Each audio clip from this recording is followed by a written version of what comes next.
Ya, selamat pagi Ibu Bapak Saudara-saudara yang saya ingatkan lagi. Harus bahagia karena 3 keberuntungan. Yang pertama, harus bahagia karena beruntung terlahir sebagai manusia di alam manusia, bukan alam yang lain. Yang kedua, harus bahagia karena beruntung kenal Dhamma, punya pegangan untuk melangkah dalam kehidupan. Dan yang ketiga, harus bahagia karena beruntung masih hidup, masih punya kesempatan untuk mencari pesangon pindah alam. Terimalah salam Dhamma dan Namo Buddhaya. Saudara-saudara, kita sudah lewat dari Januari, lewat dari Februari, kita berada di akhir bulan Maret. Mencari-cari kira-kira apa yang menjadi topik bisa kita kaitkan sedikit dengan Magga Puja, saat dimana Sang Buddha bersama dengan 1250 biku, dan di situ dibabarkan apa yang dikatakan Owada Patimokkha, ajaran semua Buddha. Menarik sekali. Kita akan bahas seputar hal itu. Seperti biasa, saya ditemani dengan sahabat Dhamma, pecinta Dhamma, Dr. Susan, dan yang mendaulat dirinya sebagai moderator, Adianto. Terus terang aja, waktu saya kenal ajaran Sang Buddha, ada hal yang membuat saya itu agak merasa aneh ya. Ternyata Buddha itu bukan cuma satu. Sebelum Buddha Gautama, ini sudah ada Buddha yang lain yang tercatat di dalam sejarahnya. Dan yang aneh, semuanya mengajarkan yang sama, yaitu 3 poin. Saya suka angka 3. Cuman 3 poin, tapi susahnya minta ampun. Enaknya moderatornya aja yang ngomong. Gimana nih Pak Adi? Untuk membahas Magga Puja, kita tidak bisa lepas dari apa yang terjadi di saat peristiwa Magga Puja itu, yaitu ada 1250 biku yang tanpa diundang datang dengan sendirinya. Itu dengan kekuatan, kita nggak tahu kekuatan apa yang membuat mereka bergerak ke satu tempat di mana nanti akan bersua dengan Guru Agung Buddha, dan di sana ajaran Sang Buddha, karena semua itu sudah tingkatnya arahat. Jadi nggak perlu diajarin yang panjang lebar, hanya cukup mengulang apa yang jadi inti ajaran dari semua Buddha. Luar biasa. Yaitu 3 ya. Jangan berbuat jahat. Stop berbuat jahat. Sabapapasa akaranang. Papa, jangan berbuat jahat. Kusalasa upasampada. Perbanyak berbuat baik. Sacita paryodapanang. Cita, pikiran dimurnikan. Inilah ajaran semua Buddha. Saya sampai merinding ketika ini dibacakan, karena udah nggak perlu panjang lebar, hanya gitu aja, gitu semua sudah cukup gitu ya. Sadu ya. Nah, kalau kita hubungkan 3 dari sebenarnya kan pesannya 3 itu ya. Stop berbuat jahat, tambahkan banyak kebajikan, berbuatlah banyak kebajikan, murnikan pikiran. Ini kalau kita hubungkan dengan kehidupan kita sekarang, tadi yang kata Bulah nih sulit ya. Saya kok tidak begitu suka ya dengan nomor 1 itu. Stop berbuat jahat, jangan berbuat jahat. Karena kalau dulu saya ngomong berbuat jahat itu jadi bajingan, jadi apa gitu. Ternyata bukan itu. Itu harusnya jangan melakukan karma buruk.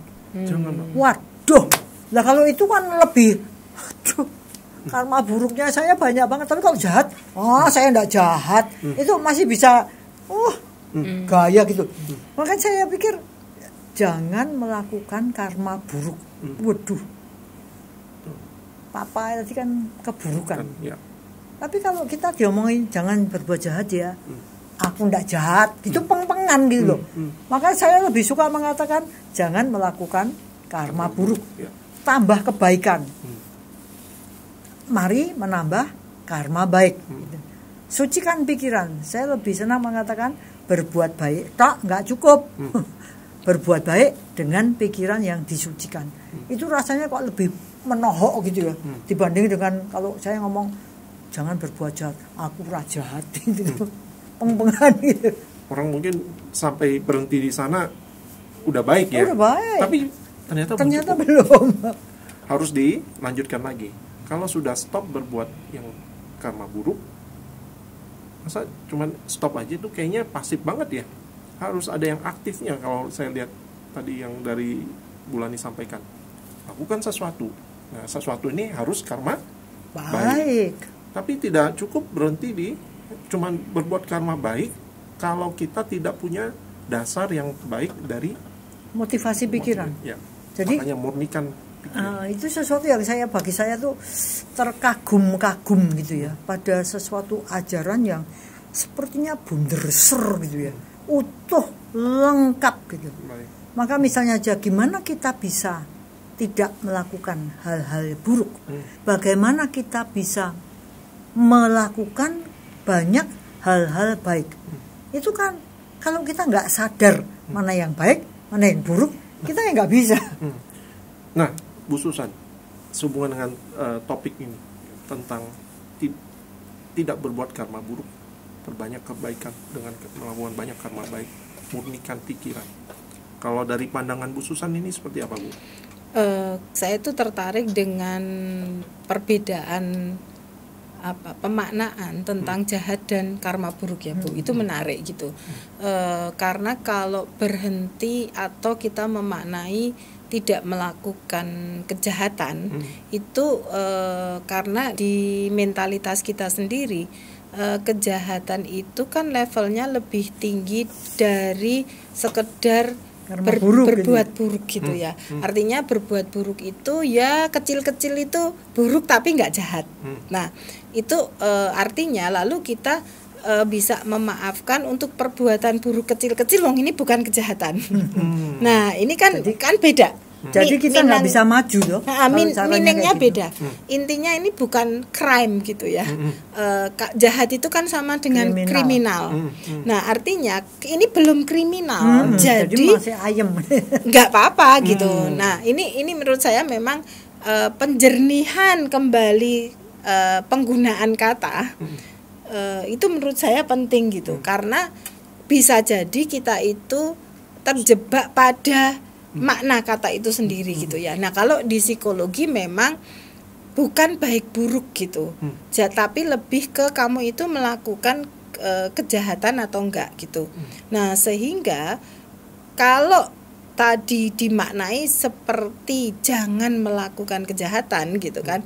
Nah kalau di psikologi itu sendiri kejahatan itu selalu dipadankan dengan punishment, sanksi hukuman, dan sanksi atau hukuman itu biasanya itu melekat ke eksternal. Nah sehingga kalau di psikologi orang hanya berhenti tidak melakukan kejahatan ya, saya kembali ke sana. Itu maknanya adalah supaya saya nggak dihukum. Beda mungkin dengan dhamma gitu, bahwa tidak melakukan karma buruk itu karena kalau melakukan karma buruk itu konsekuensi dari karma buruk itu akan muncul sendiri. Kamu tuh nggak perlu dihukum oleh institusi. Kamu mengalami penderitaan sendiri. Mundur. Ya, kamu nggak perlu dihukum ayah ibumu. Kamu nggak perlu dihukum orang di sekitarmu atau institusi. tanpa dihukum itu pun konsekuensinya itu adalah keburukan yang akan kamu terima gitu kan, bukan kejahatan tapi hal-hal buruk itu yang disebut dengan penderitaan. Nah ini kan agak berbeda meaning gitu ya. Sementara kalau di psikologi orang tidak melakukan kejahatan ini menurut teorinya Freud itu karena takut dihukum. Dan hukuman itu eksternal. Itu artinya kalau saya tidak berbuat buruk itu bukan demi lepas dari penderitaan, tapi supaya saya nggak dihukum. Nah itu satu. Nah lalu kalau tadi yang berikutnya adalah menanam karma baik kan, berarti kan melakukan hal-hal yang tindakan baik gitu. Nah kalau di psikologi itu kita itu belajar ini boleh dan tidak boleh itu kan pertama-tama dari parent ya, orang tua, orang yang paling dekat dengan kita saat kita kecil itu institusinya adalah keluarga gitu.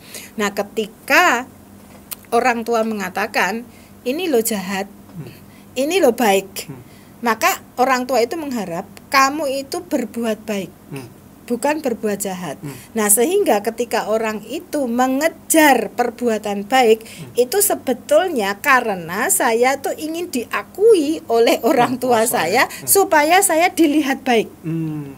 Agak beda ya Bu, maksudnya agak beda bagaimana melihat ini antara psikologi dan dhamma gitu. Nah sehingga kalau hanya berhenti pada saya tidak melakukan kejahatan itu artinya saya takut dihukum.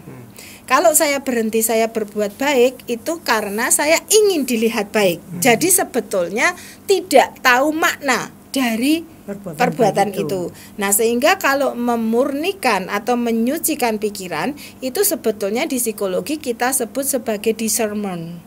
Bagaimana kita memahami, bagaimana kita itu menegaskan kembali dan menyadari sebetulnya apa esensi dari perbuatan baik dan perbuatan buruk gitu. Nah kalau belum sampai ke discernment itu artinya bahkan bisa jadi loh saya merasa ini berbuat baik karena ukuran baik ini ukuran lingkungan saya. Bisa jadi sebetulnya ini nggak baik. Tapi diakui baik oleh ya sehingga saya merasa sudah berbuat baik. Nah ini kan agak beda Bu. Nah sehingga kalau di psikologi memang perbuatan baik dan perbuatan buruk itu sebaiknya dilakukan atas kesadaran penuh, bukan karena takut dihukum atau mendapat karena pengakuan. Saya ingin mendapat pengakuan gitu. Jadi mungkin saya nggak tahu benang merahnya di mana, tetapi kok saya melihat mungkin ada sedikit perbedaan di situ ya, gitu. Pasti perbedaannya sangat signifikan Bu. Karena dalam psikologi itu kan nggak ada ya satu ajaran tentang menyucikan pikiran gitu. Jadi kalau dalam dhamma kita bisa jelas-jelas melihat kita ini menyucikan pikiran, menjadi suci, mencapai tingkat-tingkat kesucian. Itu sesuatu yang merupakan perjuangan yang dimungkinkan melalui kita mengikis loba dosa moha. Jadi loba itu keserakahan, dosa itu kebencian, moha itu delusi. Jadi dengan ajaran The Buddha ini memang kelihatannya jalan menuju pencapaian lepasnya kita dari hal-hal yang tidak suci dengan cara mengikis loba dosa moha. Itu dimungkinkan gitu. Sehingga itu juga yang bisa membuat kita ini menata diri untuk tidak melakukan karma buruk. Karena tahu bahwa karma buruk akan membuahkan penderitaan lah, sial lah, kecelaka lah, banyak masalah. Kita tahu bahwa perbuatan baik itu akan membawa kebahagiaan. Ya berupanya apalah, terlindunglah, beruntunglah dan sebagainya. Dan hal-hal yang mendasari perbuatan baik ini dimungkinkan loh, lewat kita paham pikiran macam apa yang ada dalam waktu saya melakukan perbuatan ini. Dan itu luar biasa, seninya tinggi. Kan bisa Bu, saya berbuat baik sama Bu Susan. Tapi tujuannya di dalam perbuatan baik ini ada udang di balik kekian. Ada pamrihnya. Jadi supaya saya nanti dapat nilai bagus kalau ujian sama Bu Susan. Jadi kebaikan saya nggak murni. Iya. Ya. Nah, kalau dihubungkan tadi yang crime, yang kejahatan, tapi tadi kita harus bilang itu supaya jangan kita lebih hati-hati ya, bahwa semua karma buruk yang harus kita hindari. Saya jadi ingat satu bikuni yang pernah menyampaikan pesan yang disampaikan oleh Guru Agung itu harus dipahami juga. Sabapa pasa akaranang itu bukan semata-mata yang jahat-jahat yang sampai harus membunuh, sampai merugikan orang lain, tapi yang sifatnya berlebihan. Aku salah yang kan papa itu buruk yang jahat ya, yang jahat yang itu, tapi kan sebelum sampai jahat itu ada bentukan-bentukan yang sampai kita bisa sampai jahat itu, yaitu aku salah yang berlebihan, yang tidak bijak. Contoh, minum berlebihan pun tidak baik, makan berlebihan pun tidak baik, itu justru juga harus dihindari. Nah, pesan itu yang tadi saya bilang, oh iya ya, yang tadi barusan Bu Susan sampaikan, jangan pikir saya nggak bunuh orang kok, so saya udah oke, jahat. Nah, tapi padahal yang harus diperhatikan justru yang tidak baik itu, makan berlebihan, tidur berlama-lama yang tidak produktif dan hanya mengembangkan kemalasan. Kan kayaknya tidak jahat loh itu, tapi merugikan diri sendiri, itu juga harus dalam pesan itu juga harus Iya, makanya kalau hanya berhenti saya tidak melakukan kejahatan, ya saya setuju dengan Bu Lani, mungkin kita melakukan hal-hal buruk yang bukan kejahatan, ya kita nggak perlu takut dihukum aja. Karena kan intinya hukuman itu ketika kita merugikan orang lain. Jahat itu kan merugikan orang lain pasti. Tapi kalau keburukan yang kecil-kecil, kata Pak Adi tadi, kan sebetulnya merugikan diri sendiri. Males misalnya. Ya, itu kan kalau di ajaran Dhamma itu kan itu membuat kita tidak bisa lepas dari lingkaran samsara kita kan Bu, karena bermalas-malasan. Artinya kita nggak akan bisa mencapai arahat. Artinya itu kan merugikan diri sendiri, membuat kita kembali ke alam penderitaan. Nah, itu kalau di psikologi kan nggak masuk dalam hitungan, karena itu kan nggak merugikan orang sehingga nggak dihukum. Iya toh, punishment itu terjadi ketika kita itu merugikan orang lain. Betul. Iya kan, kita yang tuh merugikan diri sendiri enggak dihitung. Kenapa orang bunuh diri gagal kok nggak dipenjara? Tapi saya berusaha membunuh orang lain, belum mati pun kita sudah dipenjara dengan pasal percobaan pembunuhan. Padahal saya bunuh diri. Ya, kalau di Buddhis itu kan sama. Kamu bunuh diri atau membunuh orang itu dua-duanya karma buruk. Sudah karma buruk. Itu kan bedanya. Menarik. Baik. Nah, Bu, kalau kita lanjutkan lagi tuh, akhirnya kita mau tidak mau sampai pada moralitas. Karena ketika bicara tidak berbuat jahat, tambahkan kebajikan, stop karma buruk, banyak buat karma baik, mau tidak mau kita bicara moralitas. Nah, pandangan Ibu tentang moralitas, kalau di Buddhis kita sebut itu sila. Sila. Ya, kalau sebagai umat awam kita punya Pancasila, ya. Tidak membunuh, tidak mencuri, tidak asusila, tidak bicara salah, tidak mabuk-mabukan dan sebagainya. Makanan yang melemahkan pikiran. Itu yang dipegang oleh orang-orang yang menjalankan Dhamma sebagai dasar etika moralitas. Itu yang katanya nanti yang akan mendukung berkembangnya samadhi yang akhirnya nanti bisa mencegah orang berbuat karma buruk, lebih banyak menambah kebaikan. Nah, kalau pandangan Ibu tentang moralitas ini yang seperti apa? Kalau di psikologi itu kan ada sih perkembangan moral gitu ya, yang kalau Kohlberg itu mengatakan perkembangan moralitas itu pada setiap fase perkembangan itu akan berbeda gitu. Nah, artinya begini, moralitas yang paling tinggi itu adalah saya tidak melakukan segala sesuatu yang buruk. Itu artinya nilai-nilai humanisme itu adalah nilai yang tertinggi, nilai kemanusiaan gitu. Itu yang membuat saya lalu tidak melakukan perbuatan buruk. Jadi moralitas yang tertinggi itu adalah humanisme, keadilan, memperjuangkan kebenaran gitu ya. Itu moralitas tertinggi. Jadi kalau kita pertimbangan moralnya, misalnya saya itu misal mencuri ya Bu. Kalau saya nggak tahu nanti ajaran Dhamma mencuri itu ya tetap karma buruk gitu ya. Tapi kalau di psikologi saya mencuri obat. Itu kan ada cerita kita punya istrinya kita tuh mau mati, terminal illness, obat satu-satunya yang ada itu punyanya seorang ilmuwan, dan ini tidak diperjualbelikan. Nah, saya sebagai suami yang mencuri obat ini untuk istri saya dengan pertimbangan saya itu menyelamatkan nyawa demi kemanusiaan. Ini kalau menurut Kohlberg ini moralitas yang matang, meskipun mencuri, karena reasoningnya adalah kemanusiaan. Nah, tetapi kalau misalnya saya itu mencuri karena saya merasa iri hati, jelas-jelas itu jelas-jelas bukan moralitas yang matang.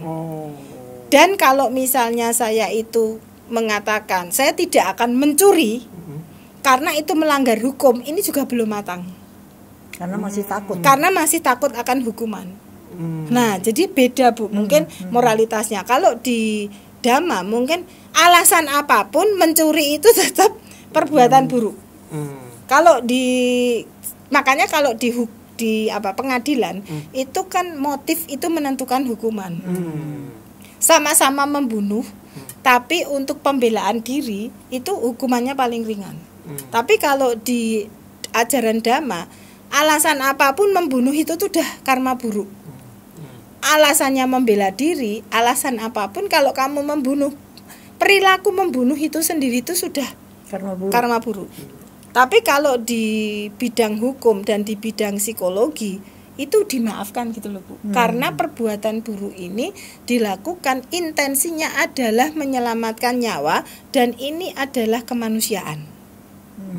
Gitu. Jadi agak beda sih yang disebut dengan moralitas ya. Artinya tuh mungkin kalau di Dhamma itu kok seolah-olah nggak ada yang termaafkan ya. Meski nggak, maksudnya kadang-kadang penerimaan kita tuh kok nggak ada yang termaafkan dalam arti begini. Perbuatan buruk itu tetap perbuatan buruk. Itu akan dihitung gitu kan.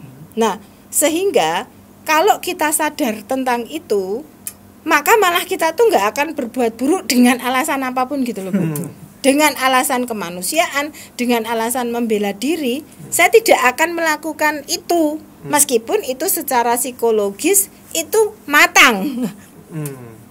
Menurut saya itu malah membuat kita itu tidak menghalalkan karma karma buruk dengan alasan moralitas yang matang gitu loh maksudku. Saya nggak tahu sih. Sebenarnya kalau dilihat dari Dhamma itu ada satu perbuatan yang merupakan sekaligus karma baik dan karma buruk, kan gitu ya. Jadi berdasarkan cetana. Nah, berdasarkan cetana itu motifnya, keinginannya, niatnya, maksudnya. Jadi kalau satu kasusnya akan menarik ya. Ada orang yang sakit, satu-satunya obatnya ini dia curi. Maka kalau bayangan saya mencurinya itu karma buruk. Tapi intensinya dia untuk menyelamatkan ini karma baik. Jadi dua hal berjalan bersama. Ya, tapi kan gini Bu, nek dihukum kita bisa bebas dari hukuman karena motif. Artinya gini, di ajaran Dhamma itu dua-duanya berjalan, sehingga kamu nggak bisa menghilangkan ini karena kamu melakukan ini gitu loh. Nah, itu kan lalu malah mengerem kita untuk melakukan perbuatan buruk apapun dengan alasan kemanusiaan gitu. Tapi kalau di psikologi kamu seolah-olah bisa menghapuskan ini karena motifnya ini gitu loh.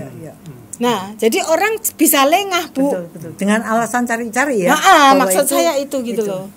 Cuman yang kalau saya mikir lagi, seandainya istrinya ini kenal Dhamma, mungkin dia akan mengatakan sama suaminya, jangan mencuri itu, aku mati nggak apa-apa. Iya kan, maksudnya artinya kan ada perbuatan yang lebih mulia. Kamu tidak perlu mencuri karena sebetulnya kematian itu biasa.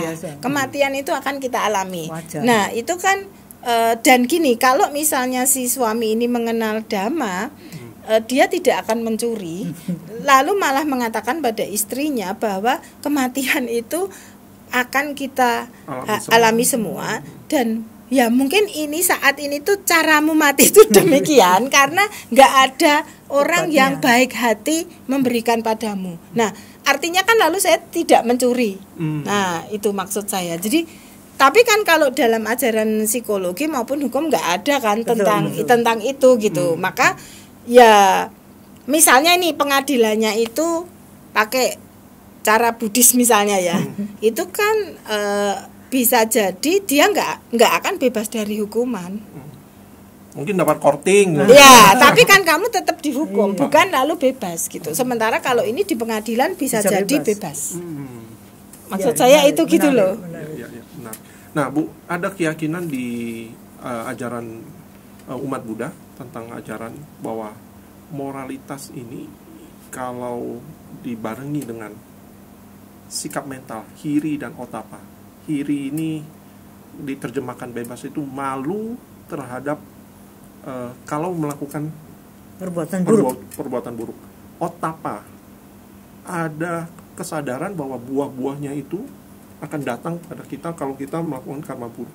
Sehingga buah-buah yang tidak menyenangkan ini yang membuat kita ngerem nantinya. Dan hiri otapa ini yang akan menjadi pelindung buat individu-individu dalam hidup bermasyarakat, sehingga dia tidak akan berbuat jahat. Ada pengendalian diri. Diri. Ini sekaligus kita mau Lebaran ya. Jadi ini Ramadan. Ada kaitannya Ramadan. Nah, Ibu melihatnya seperti apa, Bu?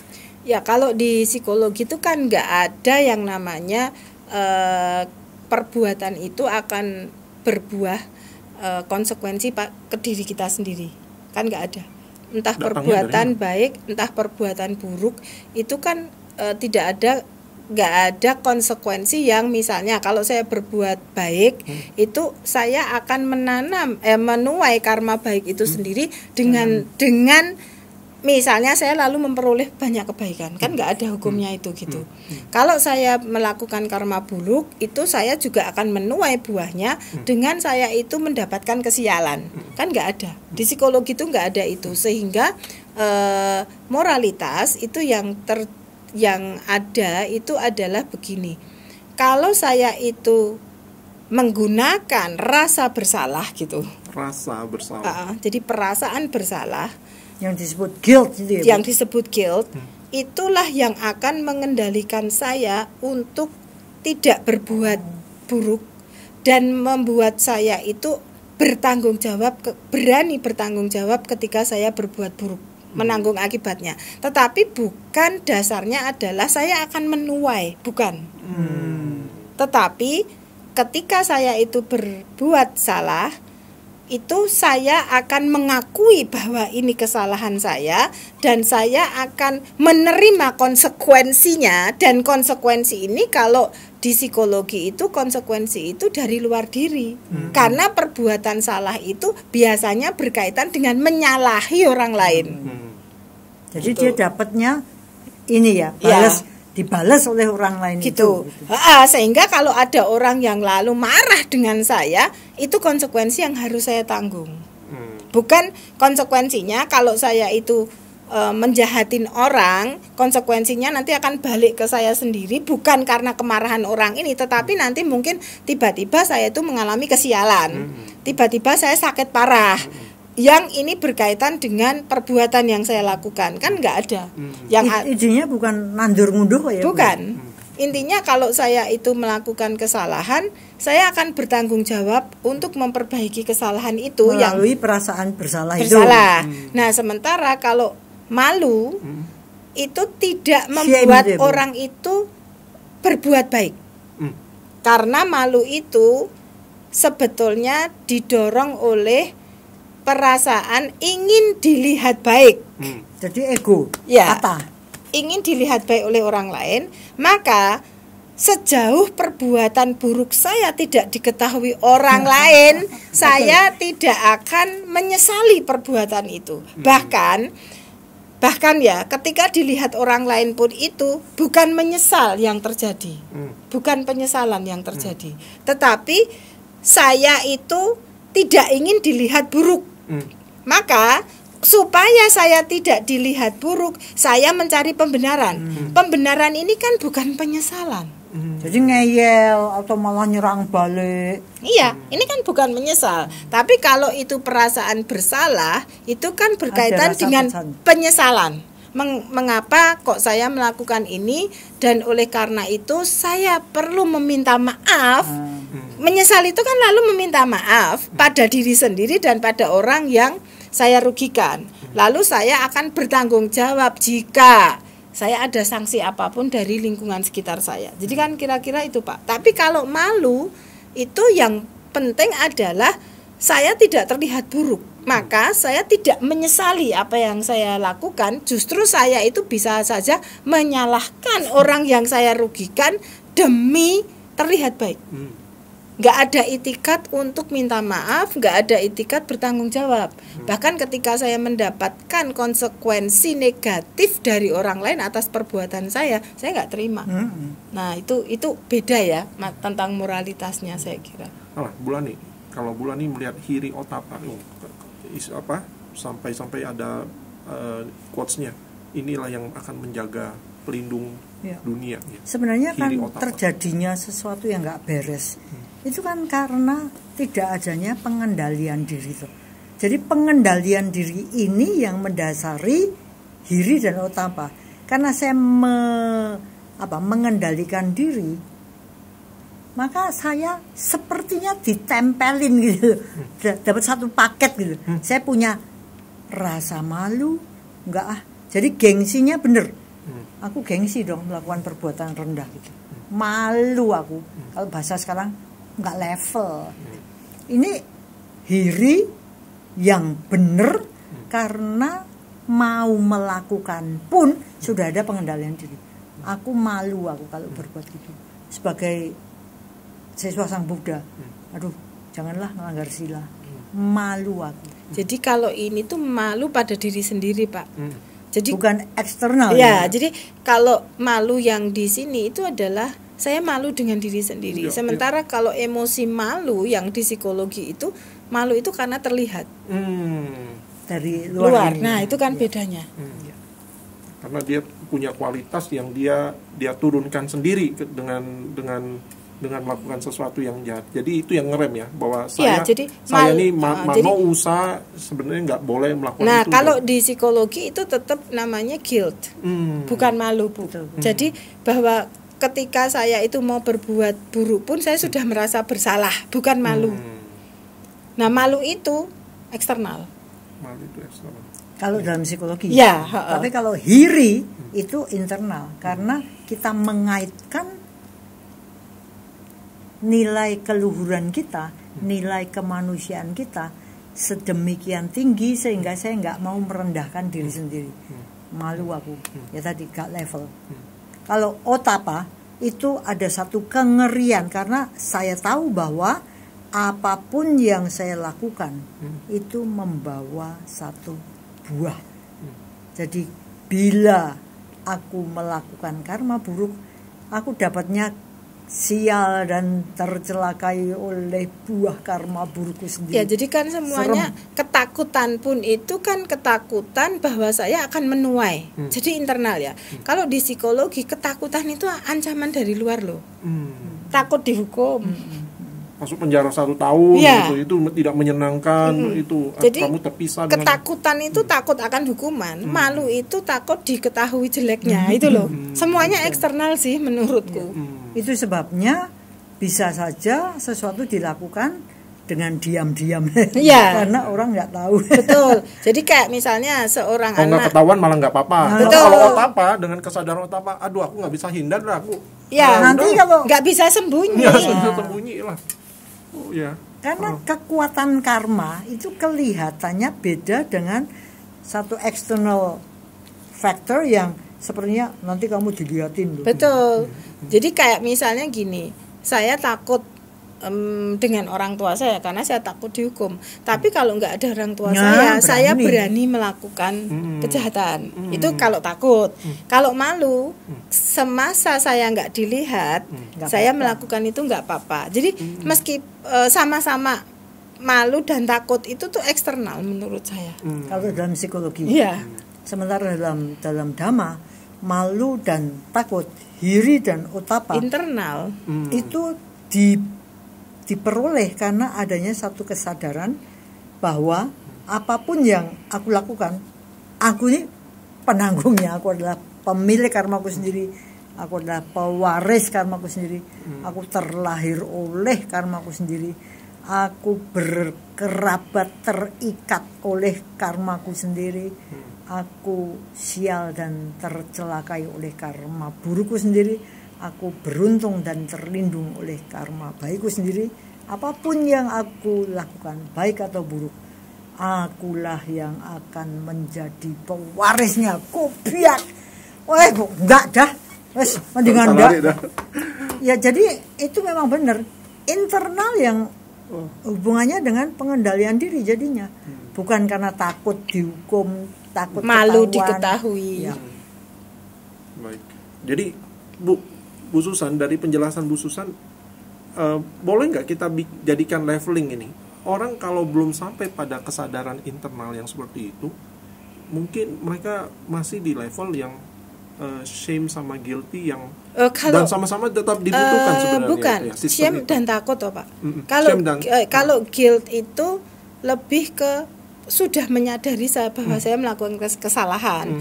Cuman bedanya adalah kesalahan yang saya lakukan itu berkaitan dengan merugikan orang lain. Itu kalau di Buddhis itu kan merugikan diri sendiri maupun orang lain sama gitu loh. Maka kalau Bulani bilang mencintai diri itu tuh kan itu sebetulnya intinya adalah saya merugikan diri dan merugikan orang lain itu tuh sama value-nya. Itu karma buruk sama. Bedanya tuh di situ gitu loh menurutku. Nah, artinya itu sama-sama bisa berfungsi dong dalam kehidupan sosial kita ya. Kalau orang belum sampai pada, kan idealnya kalau dari ajaran Buddha semua orang tuh punya kesadaran yang seperti yang disampaikan Bulani, milikilah hiri dan otapa. Tapi ternyata di sistem sosial kita itu masih di shame dan guilt itu ya. Menurut saya gini, kalau misalnya kita berhenti pada shame dan takut, itu masyarakat nggak akan berkembang. Karena shame dan takut itu kan saya tidak melakukan jika ada orang. Kalau nggak ada ya. Kalau nggak ada, saya melakukan. Tapi kalau guilt lumayan, ada orang atau tidak ada orang, saya tidak melakukan karena ini tidak benar.